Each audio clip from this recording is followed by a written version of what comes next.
మాలా అనే అమ్మాయి డబ్బు కోసం ఏం చేస్తుంది, ఆమె చేసిన పని ఎలా బయటపడుతుంది అనేదే ఈ దాగని నేరం అనే కథ.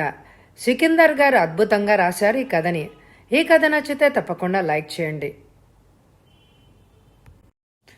డిటెక్టివ్ లాల్ ఆ రోజు ఉదయం 10 గంటలకు తీరిగ్గా కూర్చుని పెన్సిల్ చెక్కుకుంటూ ఉండగా అతడి పార్ట్నర్ జాన్ ఫీజులు ఎగ్గొట్టిన క్లయింట్స్ జాబితా తయారు చేస్తున్నాడు. ఇంతలో స్ప్రింగ్ డోర్ తెరుచుకోగా రివ్వుమని గాలి దూసుకుని వచ్చింది. ఆ తర్వాత ఒక ఆకారం లోపలికి వచ్చింది. ఆమెకు 25 ఏళ్ళు ఉంటాయి.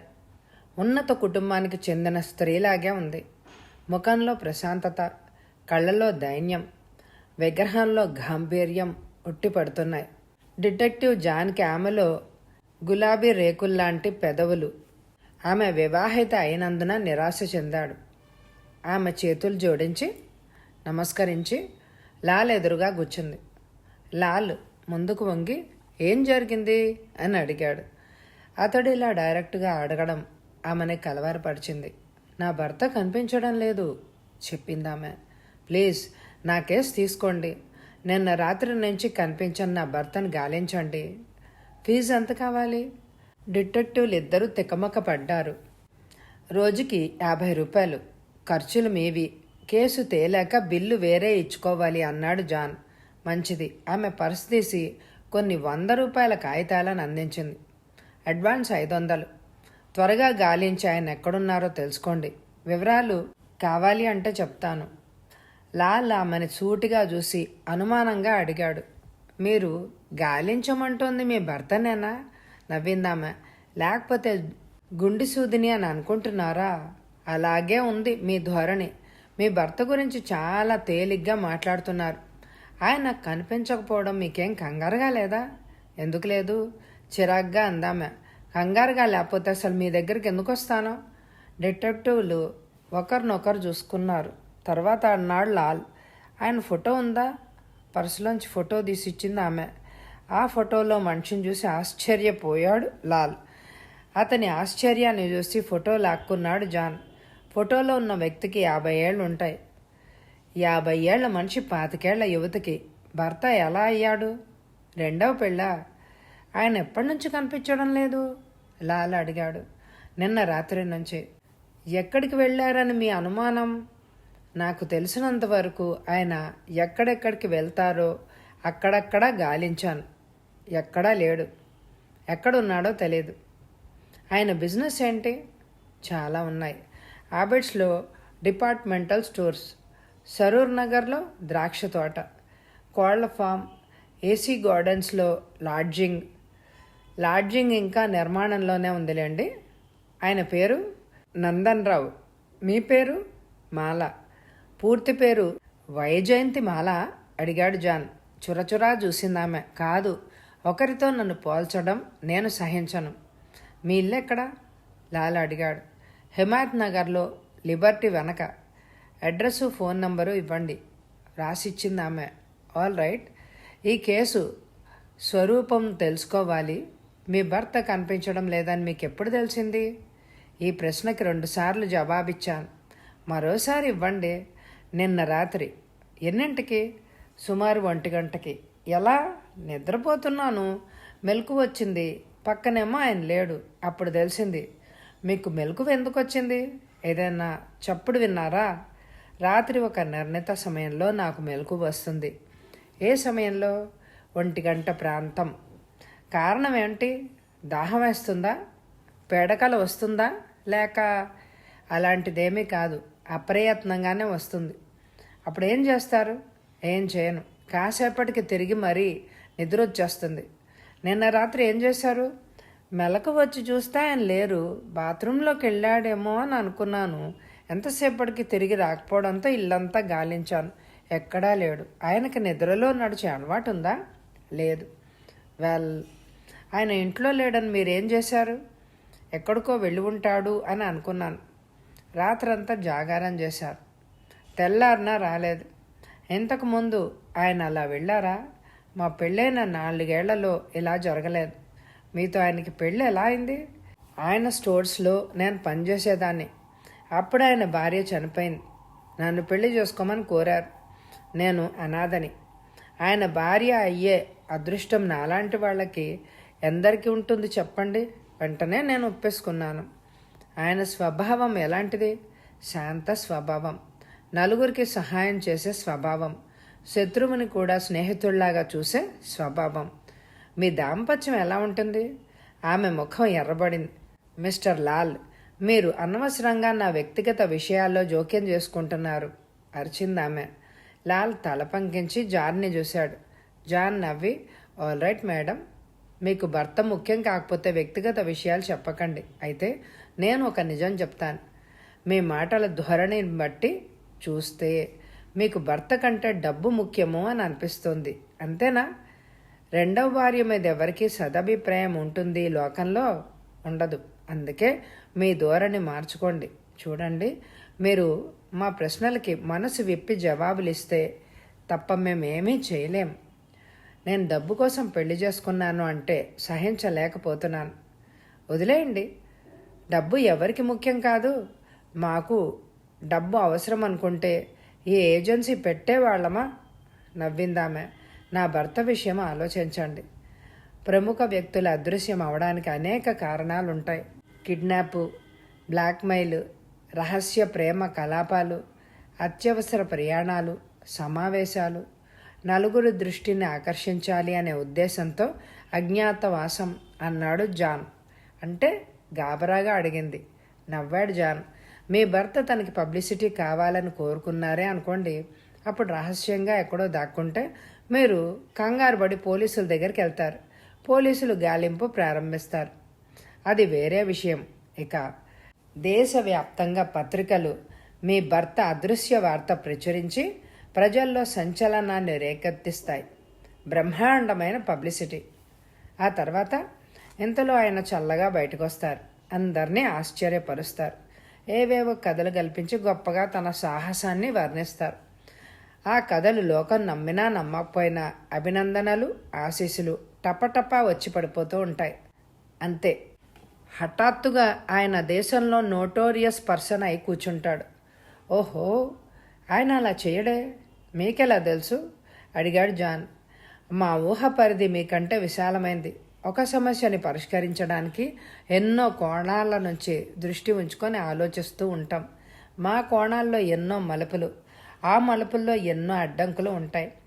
మేము మలుపుల్ని మాకు అనుగుణంగా మార్చుకుంటూ అడ్డంకుల్ని తొలగించుకుంటూ గమ్యస్థానం చేరుకుంటాం. జెండా ఎగరేస్తాం. That's all. మిస్సెస్ రావ్, ఇక మీ భర్త గురించి చెప్పండి. ఆయన అదృశ్యం కాకముందు ప్రవర్తన ఎలా ఉండేది? దీర్ఘంగా నెట్టూర్చింది మాల.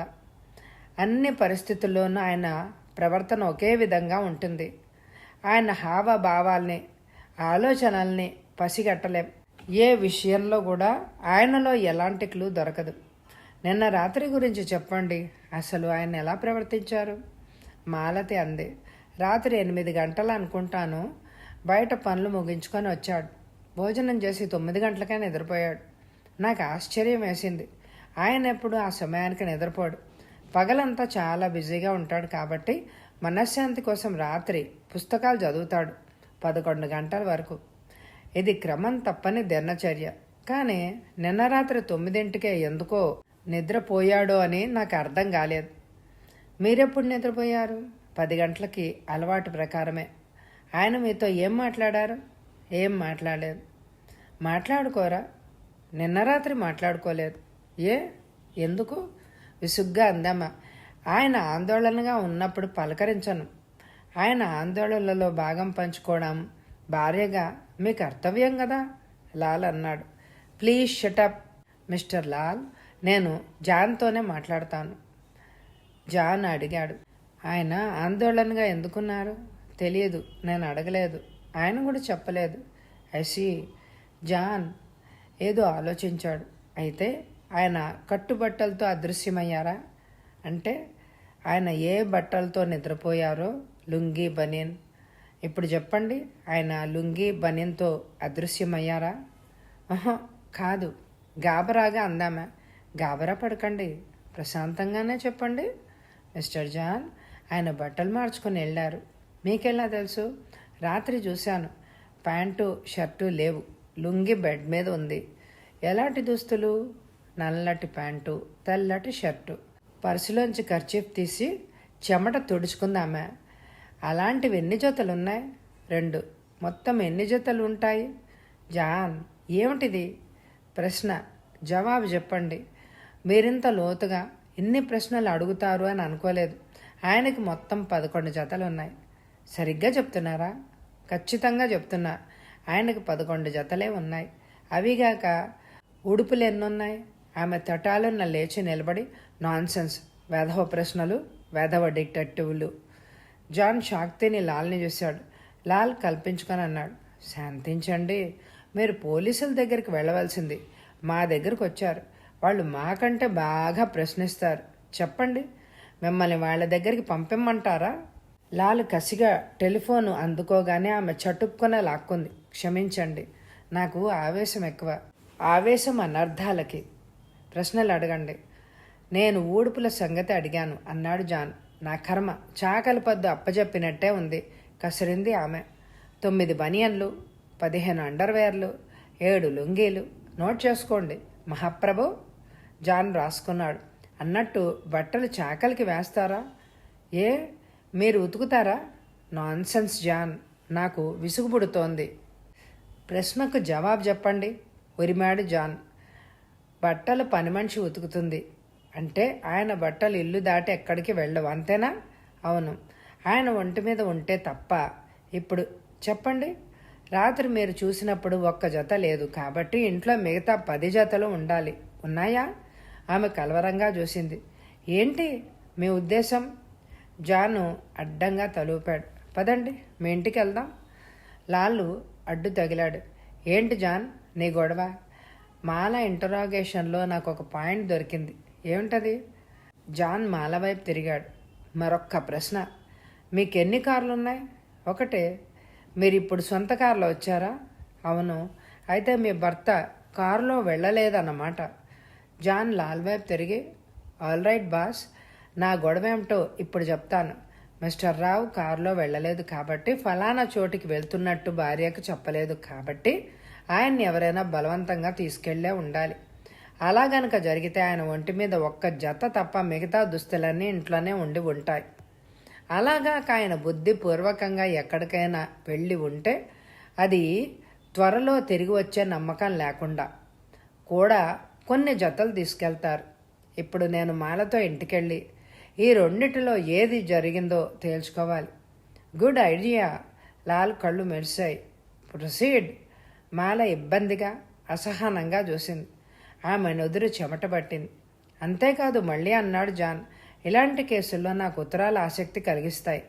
మాలతో వెళ్ళి ఆయనకొచ్చిన ఉత్తరాల్లో ఆయన ఆచూకీ చూచాయిగానైనా సూచించే క్లూ ఏదైనా దొరుకుతుందేమో చూస్తాను. జాన్, మాల కారు దిగి ఇంట్లోకి నడిచారు. జాన్ని డ్రాయింగ్ రూమ్లో కూర్చోబెట్టి అడిగింది మాల, కాఫీ తాగుతారా? తల అడ్డంగా ఊపాడు జాన్. కాఫీ వద్దు, డికాషన్ కావాలి. ఆమె నవ్వి టేబుల్ సొరుగులోంచి ఉత్తరాల కట్ట తీసి జాన్కి అందించింది. మీరు డిటెక్షన్ చూస్తూ ఉండండి, నేను డికాషన్ చేస్తాను. ఆమె వెనక్కి తిరిగి వెళ్తుండగా జాన్ చటుక్కున లేచి నిలబడి, ముందు ఆయన బట్టలు చూపించండి అన్నాడు. ఆమె వెనక్కి తిరిగి చూసింది ఎర్రబడ్డ మొహంతో. బట్టలు ఎక్కడికి పోతాయి, ముందు ఉత్తరాలు చూడండి.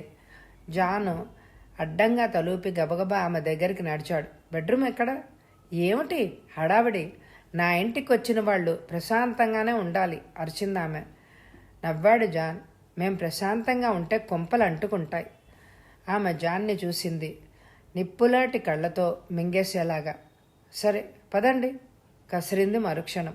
జాను ఆమె వెంట బెడ్రూంలోకి నడిచాడు. బెడ్రూంలో ఒక మూల 6 అడుగుల ఎత్తు కొయ్య బీరువా ఉంది. మాల తెరిచి చూసింది. బీరువాలో హ్యాంగర్స్కి వరుసగా వేలాడుతున్నాయి నందన్రావు దుస్తులు.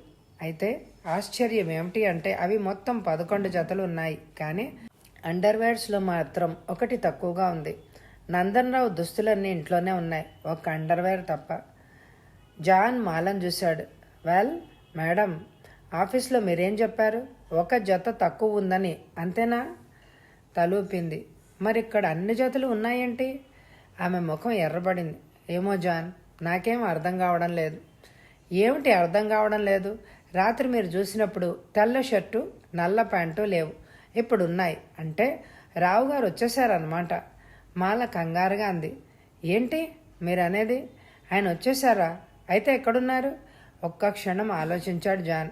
అండర్వేర్ తప్ప అన్నీ ఉన్నాయి ఇక్కడే. బాత్రూంలో ఉండి ఉండొచ్చు. పదండి చూద్దాం. మాల గాబరాగా, జాన్ హుషారుగా బాత్రూమ్ దగ్గరికి వెళ్ళారు. లోపల చప్పుడు లేదు. జాన్ తలుపు తట్టాడు. మిస్టర్ రావ్, స్నానం చేస్తున్నారా? సమాధానం లేదు. జాన్ చిన్నగా తలుపు నెట్టాడు. తెరుచుకుంది. లోపల రావు లేడు.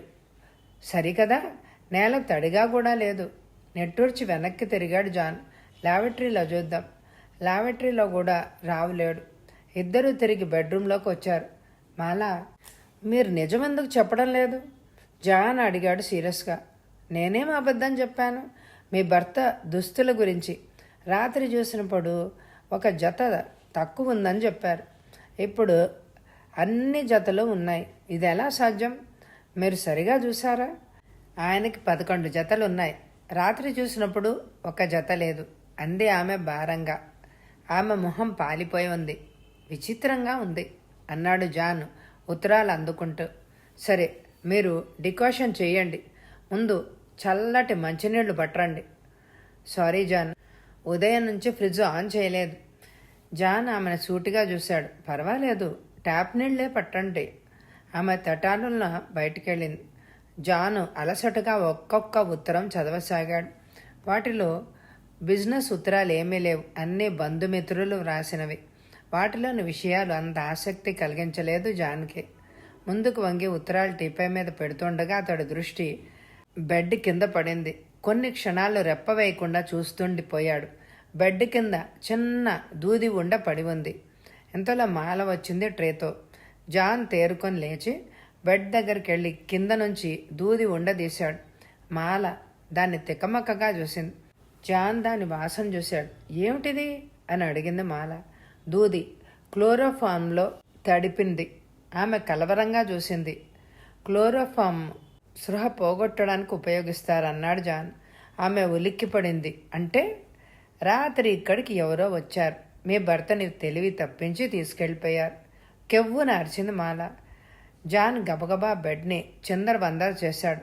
తలగడ కింద ఒక కాగితం ముక్క దొరికింది. దానిమీద స్పష్టమైన అక్షరాలున్నాయి. మీరు డబ్బు ఇవ్వరని మాకు తెలుసు. మమ్మల్ని తక్కువగా అంచనా వేయకండి. డబ్బు ఎలా రాబట్టుకోవాలో మాకు తెలుసు. జాన్ ఈ వాక్యాల్ని పైకే చదివాడు. మరొకసారి అరిచి సోఫాలో కూలబడింది మాల.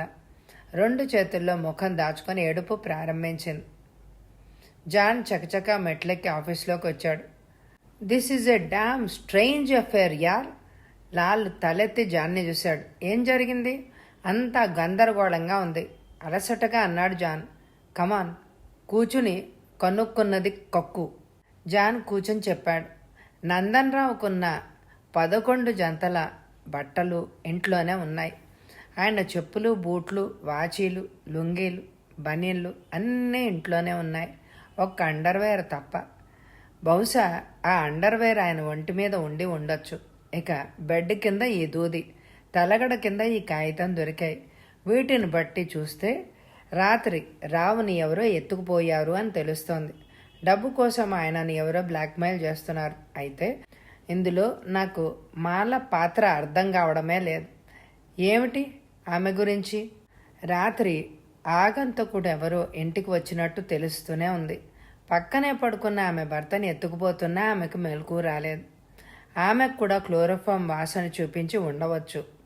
నో, ఆమెకి 1 గంటకి మెలకు వచ్చిందని చెప్పింది. బహుశా ఆమె అప్పటికి స్పృహలోకి వచ్చి ఉండొచ్చు. అంటే ఎంతసేపు స్పృహ తప్పిందంటావు? అది వాసన తీవ్రత మీద ఆధారపడి ఉంటుంది. సరే, ఆమెను కూడా స్పృహ తప్పించారే అని అనుకుందాం అన్నాడు జాన్. 1 గంటకు ఆమెకు మెలకు వచ్చింది. లేచి చూస్తే భర్త లేడు. కొంతసేపు వేచి చూసి ఆయన దుస్తుల్ని చూసింది. ఒక జత లేదు. వెల్, మరిప్పుడు ఎందుకున్నాయి? ఎలా వచ్చాయి? ఆమె పొరపడిందా? లాల్ చాలాసేపు మౌనంగా ఆలోచిస్తున్నాడు. ఇంట్లో ఆమె ప్రవర్తన ఎలా ఉంది? విచిత్రమైన ప్రవర్తన. ఆమెతో విసిగిపోయాను. ప్రతి క్షణం దేనికో భయపడుతూ దేనికోసమో జాగ్రత్త పడుతూ ప్రవర్తించింది. అంటే తనేదైనా పొరపాటు చేసినట్టు ప్రవర్తించిందా? అంతే, సరిగ్గా అంతే. కానీ లాల్, ఏమిటా పొరపాట్లు అని అడిగాడు జాన్. లాల్ నవ్వాడు. ఆమె ప్రవర్తన ఆఫీస్లోనే గమ్మత్తుగా ఉంది. భర్త ఆమెకు సూదిగుండితో సమానం. ఆమెకు కావాల్సింది భర్త కాదు, అతని డబ్బు. నువ్వు దుస్తుల గురించి ప్రశ్నించినప్పుడు ఆమె ముఖం రంగులు మారడం నేను గమనించాను. బహుశా ఆమె లోతుగా ఆలోచించి ప్లాన్ సిద్ధం చేసుకోలేదు అని అనుకుంటున్నాను. వాట్? లాల్, ఏంటి నువ్వనేది? మేషాన్ని మేలుకొల్పు. మాల వ్యవహారం స్పష్టంగా తెలుస్తుంది. మేషాన్ని ఇప్పుడు లేవడు. నీకేం తట్టిందో అసలు నాకు చెప్పు. లాల్ సిగరెట్ వెలిగించి అన్నాడు. మాల ఏ విషయంలోనూ భర్తను గౌరవించదు, అతన్ని మర్యాదగా సంబోధించదు. బహుశా వాళ్ళిద్దరి మధ్య మనస్పర్ధలు ఉండి ఉండొచ్చు. ఏదైనా తగాదా కూడా వాళ్ల మధ్య ఉండి ఉండొచ్చు. మాలను చూస్తే పేచీ కూరలాగానే ఉంది. వాళ్ళిద్దరి మధ్య తగాదా విడాకులకి దారితీసి ఉండొచ్చు. రావు ఆమెకు విడాకులు ఇవ్వాలి అని నిశ్చయించుకుని ఉంటే ఆమె ఏం చేస్తుంది? విడాకులు తీసుకుంటుంది అన్నాడు లాల్. దానివల్ల ఆమెకేమిటి లాభం? భరణం కింద కొంత డబ్బు వస్తుంది. డబ్బు ఆమెకి ముఖ్యం. డబ్బు వస్తుందంటే ఆశకు అంతు ఎక్కడ ఉంటుంది? భరణం కింద వచ్చే డబ్బు ఆమెకి తృప్తి కలిగించకపోవచ్చు కదా. కాబట్టి విడాకుల తర్వాత ఆమె ఆశించే డబ్బు సంపాదించుకోవాలంటే మార్గం ఏంటి? భర్తని మర్డర్ చేస్తే చాలు. విడాకులు, భరణం సమస్యలు ఉండవు. యావదాస్తి వస్తుంది అన్నాడు జాన్. కానీ ఆ పని చేయదు అన్నాడు లాల్. ఎందుకు చేయదు? ఆమె తెలివిగలది. ఎంత తెలివి ఉన్నా హత్య చేసి తప్పించుకోలేమని ఆమెకు కూడా తెలుసు. అందువల్ల హత్య చేయదు. హత్య చేస్తే ఐశ్వర్యం అనుభవించడం కాక యావజ్జీవ జైలు శిక్ష అనుభవించే పరిస్థితులు ఏర్పడవచ్చు. కాబట్టి ఆమె ఆశకి కొన్ని హద్దులు ఏర్పరచుకుంది. ఆమె కోరేది యావద్ ఆస్తి కాదు, ఆస్తిలో కొంత భాగం. అదెలా లభిస్తుంది? షేక్ కిడ్నాప్ వల్ల అన్నాడు లాల్. భర్తను కిడ్నాప్ చేసి ఎక్కడో బంధిస్తుంది. ఈ పను తను చేసినట్టు మొగుడికి తెలియకుండా జాగ్రత్త పడుతుంది. బంధించిన చోట భర్త నగ్నంగా ఉంటే అతని పరువు ప్రతిష్టల దృష్ట్యా అరచి గొడవ చేసి తప్పించుకునే ప్రయత్నం చేయడు. అవును, ఆ తర్వాత? మాల తను కోరేది మరో వ్యక్తి సహాయం లేకుండా సాధించుకోలేదు. అందువల్ల ఈ బిజినెస్లో ఆమెకి ఎవరో వ్యక్తి సహాయపడుతున్నాడు. ఆ మనిషి నిన్న రాత్రి నందన్ రావు ఇంటికి వచ్చాడు. అతని దగ్గర క్లోరోఫామ్ దూది ఉంది. బహుశా అతను క్లోరోఫామ్ ఏ మందుల షాప్ నుంచో ల్యాబ్ నుంచో సంపాదించి ఉంటాడు. అతడు వచ్చాక మాలతో కలిసి రావుని స్పృహ తప్పించాడు. మాల అతడు లుంగి బనీను తీసేసింది. లోపల అండర్వేర్ ఉంది. అతడు తలగడ కింద ఆ కాగితం పెట్టాడు. ఆ తర్వాత ఇద్దరూ కలిసి రావుని బయట కారులో చేర్చారు. అతను కారు తీసుకుని తమ స్థావరానికి వెళ్ళిపోయాడు. రావుని అక్కడ బంధించి తిరిగి వచ్చాడు. కారును వదిలేసి వెళ్ళిపోయాడు. అంతవరకు ప్లాన్లో మొదటి దశ ముగిసింది. ఇక రెండవ దశ. ఉదయం మాల మన దగ్గరకు వచ్చింది. భర్త కనిపించడం లేదని రిపోర్ట్ ఇచ్చింది.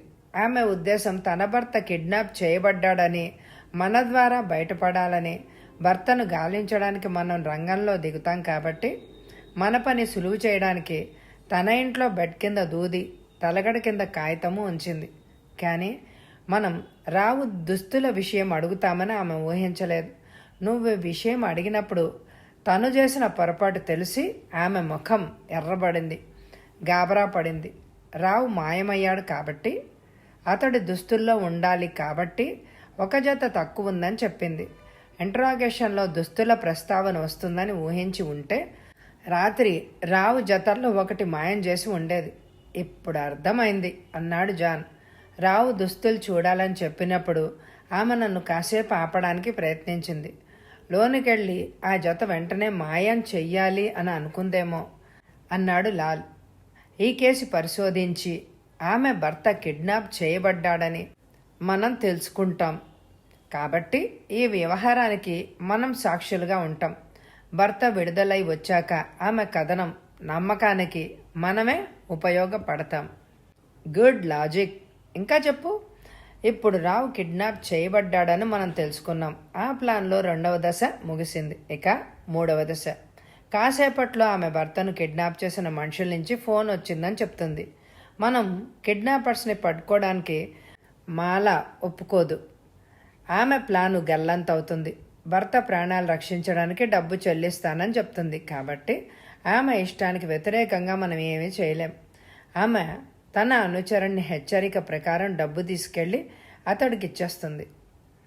అతను రావుని విడుదల చేస్తాడు. ఈ వ్యవహారం పోలీసులకు చెప్తే ప్రాణాలు తీస్తాము అని బెదిరిస్తాడు. రావు విడుదలై ఇంటికొచ్చాక భార్య కథ నమ్మి తనని రక్షించినందుకు అభినందిస్తే విడాకుల సమస్య ఉండదు. అలా కాక అతని ధోరణి మునుపటిలాగే ఉంటే ఎప్పటికైనా విడాకులు తప్పవు. ఎలా జరిగినా మాలకి నష్టం ఉండదు. కావలసినంత డబ్బు సంపాదించుకుంటుంది. కాబట్టి ఎంత మోసం మోసం జరుగుతుంటే మనం గాజులు తొడుక్కొని కూర్చుంటామా అన్నాడు లాల్ సొరుగులోంచి గ్లౌస్ తీసి తొడుక్కుంటూ. అయితే ఏం చేద్దాం అడిగాడు జాన్. లాల్ టేబుల్ మీద ఉన్న కాగితం అందుకుని జాన్ని చూసి నువ్వొక్క పొరపాటు చేశావు అన్నాడు. ఏం చేశాను? ఈ కాగితం మీద నీ వేలిముద్రలు పడ్డాయి. అవును, అయితే అవి కిడ్నాపర్స్ వేలిముద్రల్ని చెరిపేయొచ్చు కదా అన్నాడు లాల్ ఆ కాగితాన్ని జాగ్రత్తగా సొరుగులో పెడుతూ. దీని మీద మాల ఆమె అనుచరుడి వేలిముద్రలు ఉండొచ్చు. అవి కేసులో ఉపయోగపడతాయి. జాన్ మాట్లాడలేదు. లాల్ ఉన్నట్టుండి పకాలమని నవ్వాడు. జాన్ ఉలిక్కిపడి చూశాడు. Fools, biggest fools in the world అరుస్తున్నాడు లాల్. రావు నిర్బంధంలోంచి తిరిగొచ్చాక మనం ఈ ఉత్తరం చూపిస్తే తనకిలాంటిది అందలేదని అంటాడు. ఈ విషయం ఆలోచించకుండా మాల ఈ ఉత్తరాన్ని సృష్టించింది. ఇది రావుకి అందలేదన్న విషయం. దీని మీద వేలిముద్రలు ఆమె గుట్టుని రట్టు చేసేస్తాయి. Poor Mala, you have committed your self. రాత్రి 8 గంటలకి ఫోన్ మోగింది. దానికోసమే ఎదురుచూస్తున్నట్టు టక్కున రిసీవర్ ఎత్తాడు జాన్. జాన్, ఓ జాన్ అరిచింది అవతల కంఠం. జాన్ మౌత్ పీస్ మీద చెయ్యుంచి లాల్తో అన్నాడు. మాల మాట్లాడుతోంది. లాల్ తలూపాడు. ఏం జరిగింది మిస్సెస్ మాల? జాన్ అడిగాడు ఫోన్లో. మీకెలా చెప్పాలి జాన్? నిదానంగా చెప్పండి, ఏం జరిగింది? ఎవడో దుష్టుడు ఫోన్ చేశాడు. భయంకరంగా నవ్వి నా భర్తను బంధించాను అని చెప్పాడు. అయితే ఏం చేయాలట? జాన్, నన్ను రక్షించండి. మిమ్మల్ని కాదు, మీ భర్తని. 10 లక్షలు ఇస్తే వదిలేస్తాట. ఓ అలాగా, అయితే ఇచ్చేయండి. కానీ ఎలా? కిడ్నాపర్ షరతులేంటి? రాత్రి 10 గంటలకు 10 లక్షలు తీసుకొని ఒంటరిగా సెంట్రల్ స్టేషన్కి రమ్మన్నాడు. వెంటనే ఎవరిని తీసుకురాకూడదట. పోలీసులకు కూడా చెప్పకూడదట. ఇలా చేస్తేనే ఆయన క్షేమంగా దక్కుతాడట.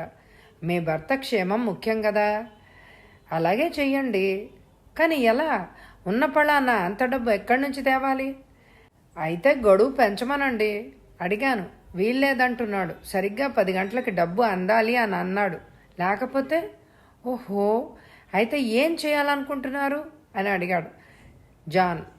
అతడు మొహం ఎర్రబడింది. మాల తెలివితేటలకి అతని మతి పోతోంది. 2 గంటల్లో అంత డబ్బు కూడబెట్టడం సాధ్యం కాదు. వాళ్ళు నా భర్త ప్రాణాలు తీసేస్తారు. మీరు దయచేసి రక్షించండి. ఎలా రక్షిస్తాము? దయచేసి 10 గంటలకు సెంట్రల్ స్టేషన్కి వెళ్ళండి. వాడు నా కోసం ఎదురు చూసి నేను రాకపోతే తిరిగి వెళ్ళిపోతాడు. వాడిని వెంబడించి స్థావరంగా అనుకోండి. నా భర్తను విడిపించండి. బాగానే ఉంది. వాడిని మేమెట్లా గుర్తుపడతాం? అవతల నుంచి నిశ్శబ్దం. కాసేపు అయ్యాక అయితే ఎలా అంది మాల. జాన్ వేగంగా ఆలోచించి అన్నాడు. మీ భర్త ప్రాణాలని ప్రతిఫలం ఇవ్వకుండా రక్షించాలంటే చాలా రిస్క్ తీసుకోవాలి. ఒక ఐడియా చెప్తాను. 10 గంటల వరకు డబ్బు కోసం ప్రయత్నించండి. మీ భర్త పలుకుబడినంతా ఉపయోగించి డబ్బు సంపాదించడం మీకేం కష్టం కాదు. ఒకవేళ లాభం లేకపోయినా ఖాళీ బ్రీఫ్ కేస్తో స్టేషన్కి రండి. మేము అక్కడ ఉంటాం. కిడ్నాపర్ మిమ్మల్ని చూసి వస్తాడు. మీరు బ్రీఫ్ కేస్ అందించండి. మేము మెరుపులా అతడిపై పడతాం. జాన్ చివరి మాటలు ఆమెను ఉత్సాహపరిచాయి. John, you are marvellous, wonderful. తప్పకుండా నా భర్తను రక్షిస్తారు. Thank you. నేను చెప్పినట్టు చెయ్యండే. అలాగే జాన్, అలాగే. లైన్ కట్ అయింది. జాన్ రిసీవర్ని విసిరిగొట్టి తటాలను లేచి నిలబడి అరిచాడు. లాల్, నువ్వే ఫూల్వి, మాలని మించిన ఫూల్వి. ఏం జరిగింది? నేనెందుకు ఫూల్ని? లాలు అన్నాడు తిక్కమక్కగా. నీ ఊహ తలకిందులైంది. రావ్ ఇప్పుడు మరణించబోతున్నాడు. వాట్? ఎలా? జాన్ మాల్తో జరిగిన సంభాషణ గబగబా చెప్పి ఆ తర్వాత అన్నాడు, కిడ్నాపర్స్కి డబ్బు చెల్లించడానికి మాల సిద్ధంగా లేదు. ఒకవేళ రావు నిజంగా ఎవరో ఆగంతుకుల చేతిలో అపహరించబడి ఉంటే డబ్బు చెల్లించకపోతే చంపేస్తారు. అలా కాకుండా ఈ కిడ్నాప్ నువ్వు చెప్పినట్టు మాల సృష్టించిందే అయితే ఆ పథకంలో భాగంగా డబ్బు చెల్లించదు. అప్పుడేమవుతుంది? భర్తని తనే చంపి ఆ పని కిడ్నాపర్స్ చేశారు అంటుంది. లాల్, నువ్వు ఊహించినట్టు ఆమెకు కావాల్సింది భర్త ఆస్తిలో కొంత భాగం కాదు, యావదాస్తి. లాల్ తటాలున లేచాడు. కమాన్, లెటస్ గో. ఆమె భర్తని ఎలా చంపుతుందో చూద్దాం. 10 నిమిషాల్లో డిటెక్టివ్లు లిబర్టీ వెనక నందన్ రావు ఇంటికి చేరుకున్నారు. ఇల్లు నిర్మానుష్యంగా చీకటిగా ఉంది. ఇంటి ముందు కారు లేదు. డిటెక్టివ్లు కారు దిగి లోపలికి నడిచారు. హాల్ తలుపులు తెరిచి లోపలికి అడుగులేస్తుండగా మాల బెడ్రూమ్లోంచి గాబరాగా పరిగెత్తుకొచ్చింది. ఆమె ముఖంలో నెత్తురు చుక్కలేదు. లాల్ దగ్గరకొచ్చి చేతులు పట్టుకుని, ఓహో లాల్, ఎందుకొచ్చారు? కిడ్నాపర్స్ నిఘా ఉంచుతారు అని అరిచింది. లాల్ ఆమె కళ్ళలోకి సూటిగా చూశాడు. లాల్, మీరు వెళ్ళిపోండి. నా భర్త క్షేమంగా దక్కాలి. దుర్మార్గులకి ఏ మాత్రం అనుమానం వచ్చినా ఆమె ఏమంటుందో లాలు వినిపించుకోవడమే లేదు. ఆమె చేతుల స్పర్శ అతన్ని వింత అనుభవానికి లోను చేస్తోంది. లాలు చేతుల్లో ఉన్న మాళ్ళ చేతులు చల్లగా ఉన్నాయి, మంచులాగా. లాల్ ఆమె చేతుల్ని ఇంకా గట్టిగా పట్టుకోవడంతో ఆమె మాటలు ఆపేసింది. మీ చేతులు చాలా చల్లగా ఉన్నాయి అన్నాడు లాల్. ఆమె చటుక్కున చేతులు తీసేసుకుంది. ఇప్పుడే చేతులు కడుక్కొని వస్తున్నాను, కాదు మంచులో ఆడుకొని వస్తున్నారు అని నవ్వాడు లాల్. ఆమె ముఖం వివరణమైంది. చెప్పండి, ఎందుకు వచ్చారు? నిలబెట్టే మాట్లాడతారా? ఓ సారీ, కూర్చోండి. బెడ్రూమ్లో కూర్చుందాం. అదిరి పడింది. వద్దు. ఎందుకు? నేనిప్పుడే బట్టలు మార్చుకొని వస్తున్నాను. విడిచేస్తున్న దుస్తులు అలాగే ఉన్నాయి, మీరు చూడకూడదు. లాల్, మీరు స్త్రీలని గౌరవంగా చూస్తారు కదూ? లాల్ తలదిప్పి జాన్ని చూశాడు. జాన్ అన్నాడు, బయట మీ కారు లేదు, ఎక్కడుంది? ఆమె తడబడింది. నా కారు ఫ్రెండ్ తీసుకెళ్ళింది. ఎక్కడుంటోంది? సనత్ నగర్లో. ఎప్పుడు వస్తుంది? గంటలో. ఆల్ రైట్, డబ్బు విషయం ఏమైంది? నేనంతటా ప్రయత్నించాను జాన్. స్వార్థపరులు అవసరానికి ఏమి సహాయపడరు. డబ్బు దొరికేలా లేదు. మీరు ఆయన్ని కాపాడాలి. అందుకే కదా వచ్చాము. ఇక్కడికా? ఏంటి మీరు అనేది? లుక్ మేడం, మీ భర్తని ఎక్కడ బంధించారో మాకు తెలియదు. మీ వెంట వచ్చి కిడ్నాపర్స్ని పట్టుకోవడం చాలా ప్రమాదకరం. మీ మీద ఏ మాత్రం అనుమానం కలిగినా మీ భర్తను చంపేస్తారు. కాబట్టి మేము ఒక మార్గం ఆలోచించాం. మీకు ఫైనల్ వార్నింగ్ ఇస్తూ ఇప్పుడు ఫోన్ కాల్ రావచ్చు. ఆ కాల్ని ట్రేస్ చేసి మేము వాళ్ళని పట్టుకుంటాం. ఏమంటారు? ఆమె చటుక్కునంది. ఆ అవకాశం కూడా జారిపోయింది. జాన్, ఫైనల్ వార్నింగ్ 10 నిమిషాల క్రితం వచ్చింది. డబ్బు సిద్ధం చేశాను అని అన్నాను. డిటెక్టివ్లు మతిపోయి ఒకరినొకరు చూసుకున్నారు. మాల లాల్ వైపు తిరిగింది. లాల్, మీరిక స్టేషన్ దగ్గర మాట వెయ్యక తప్పదు. ప్లీజ్ వెళ్ళిపోండి, సమయం లేదు. నేను భోంచేసి రెడీ కావాలి. జాన్ నోరూరింది. మేడం, ఒక కోరిక అన్నాడు. ఏంటి? మేము హోటల్స్లో తిని తిని విసిగిపోయాం. ఆడవాళ్ల చేతి వంట తినాలని మాకెంతో కాలంగా ఉంది. అభ్యంతరం లేకపోతే వడ్డిస్తారా? ఆమె కంగారుగా టైం చూసింది. అయ్యో, 9 అయిపోతుంది. నా భర్త అపాయంలో ఉంటే మనం తీరిగ్గా కూర్చొని తినడానికి టైం లేదు. మరోసారి మంచి పార్టీ ఇస్తాను కదా. ఆమె మాటలు ఆపేసింది. బయట కారాగిన శబ్దమైంది. జాన్ నవ్వి, మీ ఫ్రెండ్ వచ్చింది అన్నాడు. ఆమె ముఖంలో నెత్తురు చుక్కలేదు. బయట బూట్ల చప్పుడు వినిపిస్తోంది. కొన్ని క్షణాలయ్యాక ఒక యువకుడు తలుపు తెరుచుకొని వచ్చాడు. డిటెక్టివ్లు మాలని చూశారు. ఆమె ముఖం చెమటతో తడిసిపోయింది. ఆ యువకుడు డిటెక్టివ్లను చూసి, మీరెవరు అన్నాడు. Lal and John partners in detection అన్నాడు జాన్. అతడు నవ్వి చెయ్యి ముందుకు చాచాడు. మిస్టర్ సతీష్, మీరు సహాయపడుతున్నారని నాకు మాల చెప్పింది. మీరెక్కడికి వెళ్ళొస్తున్నారు అడిగాడు జాన్. డబ్బు కోసం తిరుగుతున్నాను, ఎక్కడా దొరకడం లేదు. అతడి ముఖం కూడా అలసటగానే ఉంది. డిటెక్టివ్లు ఒకరినొకరు చూసుకున్నారు. సతీష్ మాలతో అన్నాడు, ఏం చేద్దాం, డబ్బు ఎక్కడా దొరకలేదు. ఇక మీ ఆయన్ని డిటెక్టివ్లే రక్షించాలి. రక్షించగలరో లేదో దేవుడెరుగు, నాకు మాత్రం నమ్మకం లేదు. కిడ్నాప్ బిజినెస్ చాలా డేంజరస్.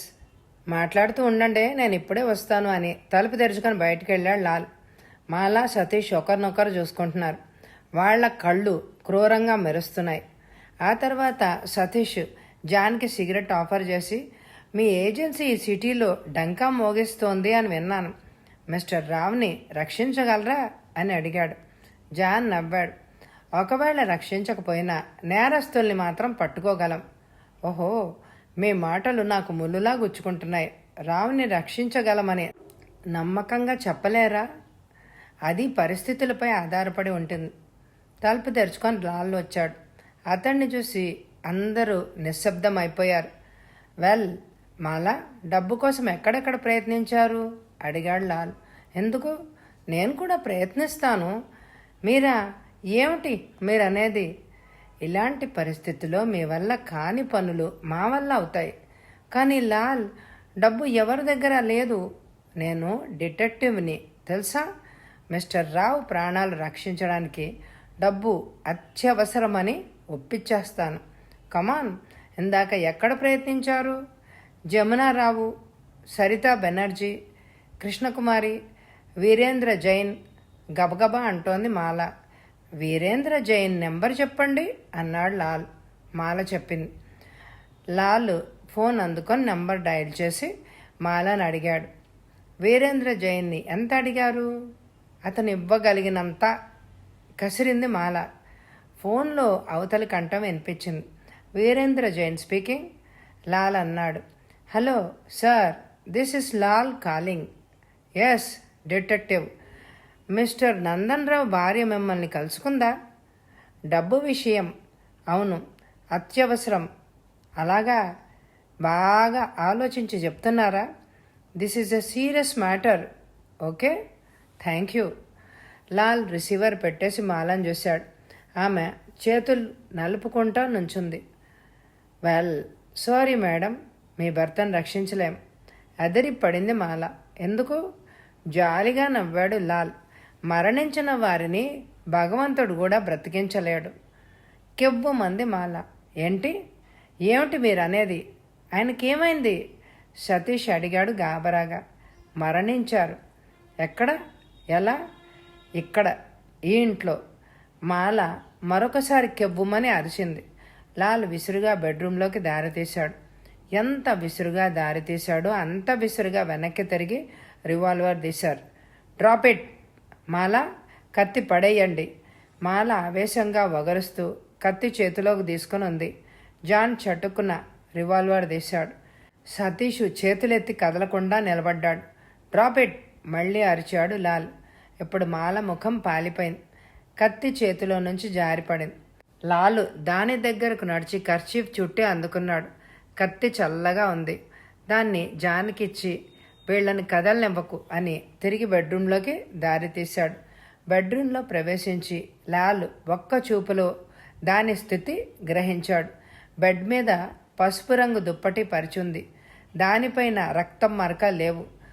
గోడలు, నేల, కిటికీలు, తలుపులు, బీరువా, ఇతర వస్తువులు వేటిపైన రక్తపు మరకలు లేవు. ఆ తర్వాత అతను తెరిచి ఉన్న ఫ్రిడ్జ్ దగ్గరికి నడిచాడు. ఫ్రిడ్జ్ ఆఫ్ చేసింది, అయినా లోపల చల్లగా ఉంది. అంటే కొంత సమయం క్రితం వరకు ఆన్లోనే ఉంది. ఫ్రిడ్జ్ ఖాళీగా ఉంది. లోపల పదార్థాలు ఏమీ లేవు. అయితే ఫ్రిడ్జ్ అడుగున ఒక ఉంగరం పడి ఉంది. అతని ముఖం ఉత్సాహం చోటు చేసుకుంది. ఉంగరాన్ని అందుకొని బయటికి నడిచాడు. అతన్ని అందరూ తదేకంగా ఊపిరి బిగబట్టి చూస్తున్నారు. లాల్ మాలను చూస్తూ అన్నాడు, మీ భర్తని దారుణంగా చంపారు. షటప్, మీకు పిచ్చి పట్టింది అరిచింది మాల. లాల్ నవ్వాడు. చాలా తెలివిగా చంపారు. ఈ వాక్యం సబబుగా ఉంటుంది, కానీ కొన్ని విషయాల్లో మీ తెలివి ప్రదర్శించలేకపోయారు. అదే మిమ్మల్ని పట్టించింది. Please get out Lal. పూర్తిగా చెప్పనివ్వండి. ఆ తర్వాత పోలీసుల్ని పిలిపించి వెళ్ళిపోతాం. భర్త పట్ల మీకు ప్రేమ లేదు, గౌరవం అసలే లేదు. మీరు ప్రేమించేది ఆయన డబ్బుని. డబ్బు కోసం పెళ్లి చేసుకున్నారు. డబ్బు కోసం ఈ దుర్మార్గం చేశారు. ఈ దుర్మార్గం పైకి కిడ్నాపింగ్ ముసుగుని తొడిగారు. మమ్మల్ని ఎన్నుకొని మీ భర్త కిడ్నాప్ చేయబడినట్టు మేము తెలుసుకునేలాగా చేశారు. ఆ విధంగా ఈ హత్య కిడ్నాపర్స్పై మోపబడుతుంది అని అనుకున్నారు. కాబట్టి మీరు క్షేమంగా ఉండడమే కాకుండా మీ భర్త యావదాస్తి అనుభవించగలను అని అనుకున్నారు. మమ్మల్ని, పోలీసుల్ని దద్దమ్మల్ని చెయ్యాలి అని అనుకున్నారు. సరే, మీ భర్త కిడ్నాప్ చెయ్యబడలేదు. మీ ప్లాన్ ఏంటో చెప్తాను. మీ ఫ్రెండ్ మిస్టర్ సతీష్ రాత్రి మీ ఇంటికి వచ్చాడు. క్లోరోఫామ్ దూదితో మీరిద్దరూ కలిసి మీ భర్తని స్పృహ తప్పించేశారు. ఆ తర్వాత ఆయన ఒంటిపైన అండర్వేర్తో ఫ్రిడ్జ్లో చేర్చారు. ఫ్రిడ్జ్ మూసి ఆన్ చేశారు. అలా చేయడం వలన ఊపిరి అందక చల్లదనాన్ని తట్టుకోలేక చావు సంభవిస్తుంది. అయితే బెడ్రూమ్లో బెడ్ కింద దూది ఉండ, తలగడ కింద బెదిరింపు కాగితం ఉంచారు. ఇవి మా పరిశోధనలో బయటపడి మిస్టర్ రావు కిడ్నాప్ చేయబడినట్లు నిరూపిస్తాయి. ఉదయం మా దగ్గరకు వచ్చి మీ భర్త కనిపించడం లేదని నాటకమాడారు. అప్పటికి మీ భర్త ఇక్కడే ఫ్రిడ్జ్లో మరణించే ఉన్నాడు, ఒంటిపైన కేవలం అండర్వేర్తో. అతన్ని ఫ్రిడ్జ్లో బంధించాక మీరు ఒక విషయాన్ని మర్చిపోయారు. మీ భర్త కిడ్నాప్ చేయబడినట్టు మమ్మల్ని నమ్మించాలి అని అనుకున్నారు. కాబట్టి ఆయన దుస్తుల్లో ఒక జత మాయం చెయ్యాలి అన్న ఆలోచన మీకు తట్టలేదు. ఇది జాన్ ఇంట్రాగేషన్లో మమ్మల్ని కలవరపరిచింది. జాన్తో ఇంటికొచ్చాక అతన్ని ఆపి ఆ జత అదృష్టం చెయ్యడానికి ప్రయత్నించారు, కానీ విఫలమయ్యారు. జాన్ ఉలిక్కిపడ్డాడు. అంతేకాదు, నేను మంచినీళ్ళు అడిగినప్పుడు ఆమె ఫ్రిడ్జ్ ఆన్ చేయలేదని గట్టిగానే అరిచింది. దట్ ఈజ్ రైట్ అన్నాడు లాల్. ఆమె అంతరాంతరాల్లోనూ తాను హత్య చేసింది అన్న భయం నాటుకుంది. ఆ భయమే ఆమెను అలా అరిచేలాగా చేసింది. ఈ విషయం నువ్వు పసిగట్టి ఉంటే వెంటనే ఫ్రిడ్జ్ తెరిచి శవాన్ని చూసి ఉండేవాడివి. లాల్ మాలవైపు తిరిగి మళ్ళీ అన్నాడు. ఇక ఇందాక మీరు మాకు ఫోన్ చేసి కిడ్నాపర్ నుంచి బెదిరింపు వచ్చిందని చెప్పారు. మేము కిడ్నాపర్ కోరినట్టు చెయ్యమనే చెప్పాం.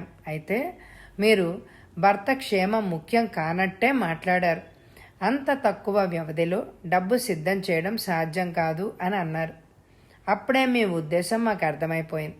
అప్పటి వరకు మీ భర్తను ఎక్కడో బంధించి ఉంచి ఈ ఫేక్ కిడ్నాపింగ్ ద్వారా డబ్బు సంపాదిస్తున్నారని అనుకున్నామే, కానీ మీ భర్త ఫ్రిడ్జ్లో నిర్జీవంగా ఉన్నాడు అని ఊహించలేదు. ఇక మీ మాటల వల్ల మిమ్మల్ని మరో విధంగా అర్థం చేసుకున్నాం. డబ్బు సిద్ధం చేయడం సాధ్యం కాదని మీరు అన్నారు, కాబట్టి మీ భర్తను చంపి డబ్బు చెల్లించనందుకు ఆ హత్య కిడ్నాపర్స్పై మోపుతారు అని ఊహించాం. అందువల్ల మేము వెంటనే ఇక్కడికి వచ్చాం, మీ భార్య నుండి మిస్టర్ రావుని రక్షించడానికి. కానీ నాకు ఇప్పుడు తెలిసింది, మీ భర్త మరణించి సుమారు 20 గంటలు అవుతోందని. ఆ మరణానికి కారకులు మీరే అని. ఎలా అన్నాడు లాల్. మేము ఇక్కడికి వచ్చినప్పుడు మళ్ళీ మీ ప్రవర్తన చిత్రంగా ఉంది. బెడ్రూమ్ నుంచి గాబరాగా వచ్చి నా చేతులు పట్టుకున్నారు. మీ చేతులు చల్లగా ఉన్నాయి, మంచులా. నాకు అనుమానం వేసి బెడ్రూమ్లోకి వెళ్దామని చెప్పాను. మీరు విడిచేసిన దుస్తులు అలాగే ఉన్నాయని అభ్యంతరం చెప్పారు. ఇప్పుడు బెడ్రూమ్లో చూస్తే అసలు మీ దుస్తులే లేవు. అబద్ధం ఆడారు. ఇక మీరు డబ్బు కోసం పలుచోట్ల ప్రయత్నించారని కూడా అబద్ధం ఆడారు. నేను వీరేంద్ర జైన్తో మాట్లాడితే అతను మీరు కలవలేదు అని చెప్పారు. ఆ తర్వాత కారు గురించి కూడా మీరు అబద్ధం చెప్పారు. మీ ఫ్రెండ్ కారు తీసుకెళ్ళింది అని చెప్పారు, కానీ ఫ్రెండ్ తీసుకెళ్ళాడు అని తెలుస్తోంది. ఈ వ్యవహారంలో మీకు సహాయపడుతున్న మనిషి సతీష్ అని బోధపడింది. మాల నిస్సహాయంగా సోఫాలో కూలబడింది. సతీష్ తల వంచుకొని నిలబడ్డాడు. మళ్ళీ లాల్ అన్నాడు. సతీష్ రాకతో ఈ వ్యవహారం మరీ వింతగా తోచింది. అతను డబ్బు కోసం తిరిగి వస్తాడు అన్నది అబద్ధం. వెంటనే నాకు ఒక అనుమానం వచ్చింది. మీ చేతులు చల్లగా ఉన్నాయి. ఆ వెంటనే ఒక ఆలోచన వచ్చింది. బయటికెళ్ళి మీ కారు చెక్ చేశాను. మారు తాళంతో డిక్కీ తెరిచి చూశాను. డిక్కీ అడుగు భాగం చల్లగా ఉంది. మాల కంఠం నుంచి బలహీనమైన కేక వినపడింది. మీ చేతులు కారు డిక్కీ చల్లగా ఉన్నాయి కాబట్టి నాకు భయంకరమైన విషయం బోధపడింది అన్నాడు లాల్. మీరు భర్తని హత్య చేసి శవాన్ని కారులో ఎక్కడికో మాయం చేశారు. కారు డిక్కీ మీ చేతులు చల్లగా ఎందుకున్నాయి? శవం చల్లగా ఉండడం వల్ల. శవం చల్లగా ఎందుకుంది? ఒకటే జవాబు, దాన్ని ఫ్రిడ్జ్లో దాచడం వల్ల. నా ఊహ నిజమైంది. బెడ్రూమ్లో ఫ్రిడ్జ్ తెరిచి ఉంది. ఆఫ్ చేసి కొద్ది సమయమే అయింది. లోపల చల్లగా ఉంది ఇంకా. అయితే మిస్సెస్ మాల, జాగ్రత్తగా వినండి. ఫ్రిడ్జ్ అడుగు భాగాన నాకు మీ భర్త ఉంగరం దొరికింది. ఈసారి మాల ముఖం చేతుల్లో దాచుకుని అరిచింది. బహుశా ఈ ఉంగరం శవాన్ని చల్లబరచడం వల్ల కండరాలు పలచబడి జారిపోయింది అనుకుంటాను. జేబుల్లోంచి ఉంగరం తీసి చూపించాడు లాల్. ఇక కత్తితో మీరు నా పైన దాడి చెయ్యాలి అని అనుకున్నారు. లాల్ ఇంకా కొనసాగించాడు. ఆ కత్తితోనే మీరు శవాన్ని ఫ్రిడ్జ్లోంచి తీశాక పొడిచారనుకుంటా. ఎందుకంటే కిడ్నాపర్సు కత్తితో చంపారు అని పోలీసులు భావించాలని. శవాన్ని ఒకరోజు ఫ్రిడ్జ్లో చల్లబరిస్తే రక్తం గడ్డ కడుతుంది. అందుకే మీరు పొడిచినప్పుడు శవంలోంచి రక్తం వెలువడలేదు. గదిలో ఎక్కడా రక్తం మరకలు ఏర్పడలేదు. కారు డిక్కీలో కూడా రక్తం మరకలు లేవు. పైగా శవం చల్లదనం కత్తిలో కూడా ప్రవేశించింది. శవం మీద గాయాలు చేశాక సతీష్ మాయం చేయడానికి శవాన్ని కారులో వేసుకొని వెళ్ళిపోయాడు. మీరు బెడ్రూమ్ శుభ్రం చేస్తున్నారు. ఇంతలో మేము వచ్చేసాం. మీరు గాబరాబడి ఆ కత్తి బొడ్లో దోపుకుని బెడ్రూమ్లోంచి పరిగెత్తుకొని వచ్చారు. మాల ఒక్కసారి తలెత్తి లాల్ని జాన్ని చూసి తలదించుకుంది. ఆమె ముఖంలో కళ లేదు. మాల, మీ ఇద్దరిపైన హత్యా నేరం నిరూపించడానికి మా దగ్గర కావలసినన్ని ఆధారాలు ఉన్నాయి. ఇక మీరు బుకాయించి ఏమీ ప్రయోజనం లేదు.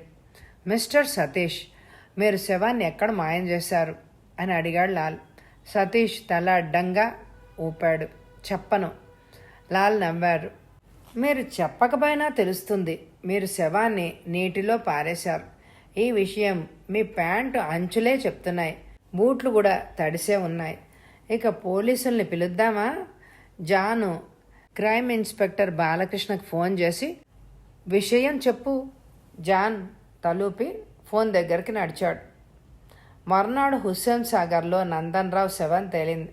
శవం కొయ్యబారి కాళ్ళు చేతులు ముడుచుకొని ఉన్నాయి. వీపులో 2 కత్తి గాయాలు ఉన్నాయి. శవాన్ని పరీక్షించిన డాక్టర్ శవాన్ని చల్లబరిచిన తర్వాత గాయాలు చేసినట్టు చెప్పాడు. ఊపిరి అందకపోవడం, భరించలేని చల్లదనం వల్ల చావు సంభవించింది అని చెప్పాడు. కథ సమాప్తం.